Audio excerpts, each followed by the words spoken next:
በደቡብ ኮሪያ ውስጥ ፓርክ ጂን ሆን የተባለ ተማሪ ልዩ ኃይል አለው። ይሄ የሁለተኛ ደረጃ ትምህርት ቤት ውስጥ የሚማር ልጅ በክፍል ውስጥ ከሰዎች ጋር ብዙም አይግባባም። አብዛኛው ጊዜውን ልዩ ኃይሉን በማዳበር ስፖርት በመስራት በማንበብ ነው የሚያሳልፈው።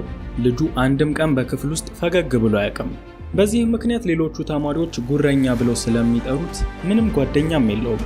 ይሁን እንጂ ፓርክ ተማሪዎቹ ስለሚሰጡት ጉረኛ፣ ጢባራም ስለሚሉት ስሞች ግድ የለውም።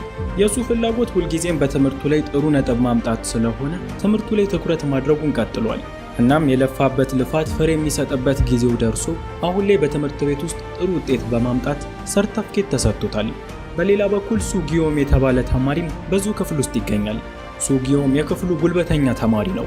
ከዚህ በፊትም ፓርክ ሲያነብ እየመታው ይረብሸው የነበረ ሲሆን አሁን ላይ ደግሞ ሰርተፍኬት በማግኘቱ በጣም ቀንቶበታል።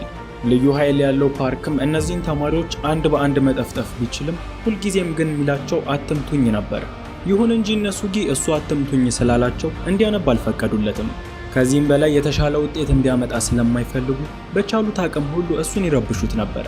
በሌላ በኩል ከዚህ ክፍል ካሉት ተማሪዎች በከፍተኛ ደረጃ ላይ የሚገኙ የሌላ ክፍል ተማሪዎች ወደዚሁ መጥተዋል። እነዚህ ተማሪዎች በትምህርት ቤት ውስጥ የሚፈሩ ተማሪዎች ናቸው። እነሱም የመጡት ሂያንውክ የተባለውን ተማሪ ፈልገው ነው። ይሄ ጨዋ የሚመስለው ተማሪ ከኛ ፈረቃ የምትገኝ አንድ ተማሪትን ሲለክፋት ነበር። ከኛ ጋር የምትማር ሴት እንደውም ማናገር እንደማይቻል አያውቅም በማለት ሂያንውክ የትኛው እንደሆነ ተማሪዎቹን ይጠይቃሉ። ለክፍሉ ተማሪዎችም ጉልበተኛ፣ ለእነዚህ ደግሞ ፈሪ የሆኑት እነሱጊ ሂያንውክ የተባለው ተማሪ ያ ነው በማለት ወደ ሂያን ላይ ጠቁመዋል። ተማሪዎቹም የሂያንን ማንነት እንዳወቁ ሁሉም ሊመቱት ሞክረው ነበር። ነገር ግን ሂያንውክ በክፍል ውስጥ ትራስ ይዞ እንደመተኛቱ ፈሪ ወይም ሰነፍ ተማሪ አይደለም። ይሄ ተማሪ በማርሻል አርት ላይ ጥሩ ችሎታ ያለው ሲሆን የሚፈሩትን ተማሪዎችም አንድ በአንድ ደብድቧቸዋል።